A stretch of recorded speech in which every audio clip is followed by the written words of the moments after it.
Assalamualaikum warahmatullahi wabarakatuh.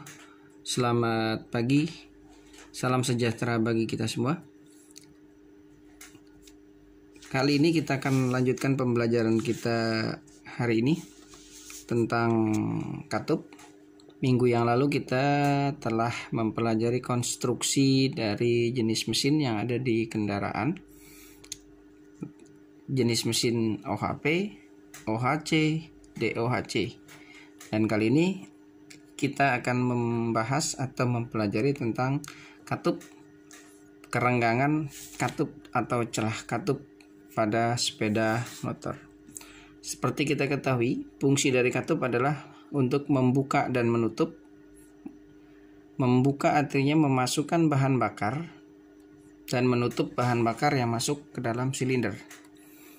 Nah, pada kendaraan terdapat dua buah katup, yaitu katup masuk dan katup buang. Ini dia. Katup hanya terdapat pada motor 4 langkah, sedangkan pada motor 2 langkah umumnya tidak menggunakan katup. Katup pada motor 4 langkah terpasang di kepala silinder dan tugasnya untuk membuka dan menutup ruang bakar. Setiap katup dilengkapi dengan dua jenis katup, yaitu katup isap dan katup buang. Pembukaan dan penutupan kedua katup ini diatur oleh sebuah poros yang disebut dengan poros cam atau camshaft, atau dengan kata lain disebut dengan noken as. Berikutnya, ini adalah diagram pembukaan katup yang sudah ada, artinya ini adalah standar dari pembukaan katup masuk dan katup buang, di mana kita lihat di sini adalah inlet open, artinya katup masuk terbuang pada 25 derajat. Ini adalah diagram, ada TDC artinya treat dead center atau titik mati atas, kemudian di bawah ada BDC adalah titik mati bawah. Jadi ketika piston berada di atas, nah, posisi katup membuka 25 derajat sebelum piston mencapai titik mati atas, atau pergerakan dari poros engkol 25 derajat sebelum mencapai titik mati atas. Nah, kemudian dia berputar dan menutup setelah melewati titik mati bawah atau posisi piston berada di bawah. Dia menutup sekitar 65 derajat setelah piston melewati titik mati bawah dan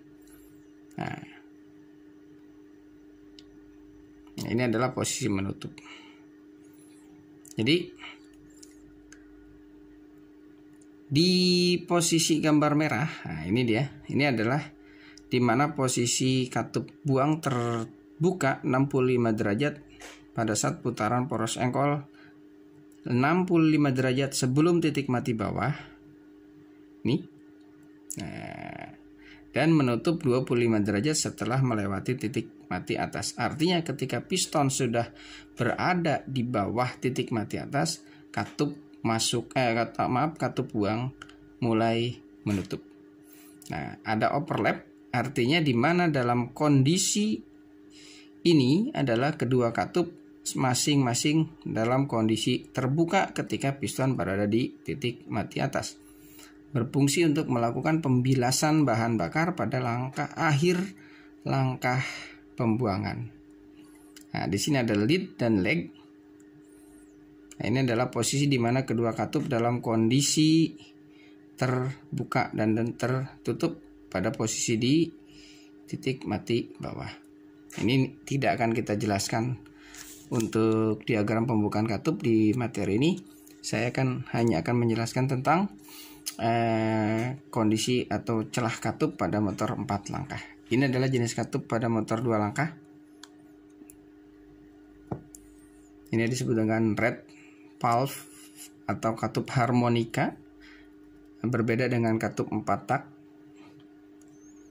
Ini adalah jenis atau katup 4 tak. Dalam hal ini kita akan membahas tentang celah katup yang terlalu kecil dan celah katup yang terlalu besar. Oke, ini adalah gambar kalau ketika celah katup terlalu kecil. Berikutnya, penyetelan celah katup pada umumnya berfungsi sangat berpengaruh terhadap tekanan di dalam silinder. Yang kedua, jika katup terlalu kecil maka katup akan lebih cepat membuka dan menjadi lebih lama menutup. Dikarenakan karena posisi penekanannya lebih lama, lebih singkat.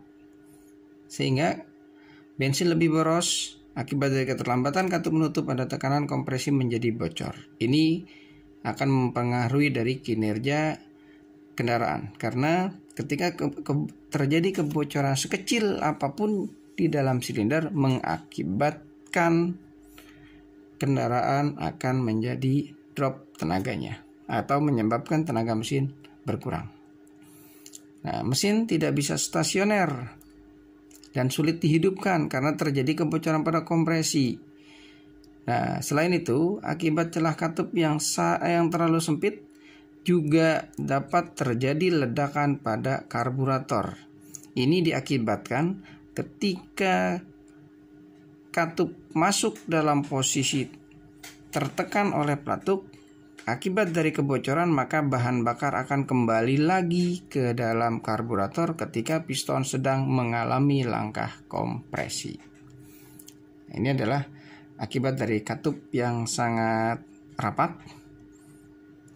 Mungkin ini yang akan terjadi, ya, gejala-gejala yang akan terjadi seperti ini.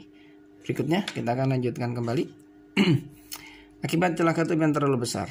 Nah, ini tadi kebalikan dari yang tadi. Ini adalah celah katup yang besar. Ini kita lihat besar sekali. Dampaknya adalah katup akan mengalami keterlambatan dalam membuka dan lebih cepat menutup. Kalau yang tadi adalah mengalami keterlambatan dalam menutup dan lebih cepat membuka. Kebalikannya, bila celah katup besar, maka katup akan terlambat membuka dan cepat menutup. Dampaknya adalah pemasukan bahan bakar akan berlangsung lebih cepat sehingga bahan bakar yang masuk menjadi lebih sedikit. Berikutnya, kompresi juga menjadi lebih rendah karena tekanan atau campuran bahan bakar dan udara dikompresikan lebih sedikit. Oleh karena jika tekanan kompresi rendah maka tenaga mesin akan menjadi berkurang. Berikutnya adalah mesin akan sulit dihidupkan. Setelah hidup maka suara mesin akan berisik karena celah yang terlalu besar. Karena pemasukan gasnya berkurang, mesin akan tersendat-sendat pada putaran tinggi. Sementara itu tidak dapat berputar secara stasioner. Maka celah katup harus disetel dengan tepat sesuai dengan standar dan spesifikasi dari perusahaan atau dari pembuat. Setiap kendaraan mempunyai celah katup yang berbeda-beda, disesuaikan dengan tingkat atau kondisi motor tersebut. Nah, antara katup masuk dan katup buang mempunyai perbedaan. Katup masuk biasanya mempunyai celah katup lebih kecil daripada katup buang.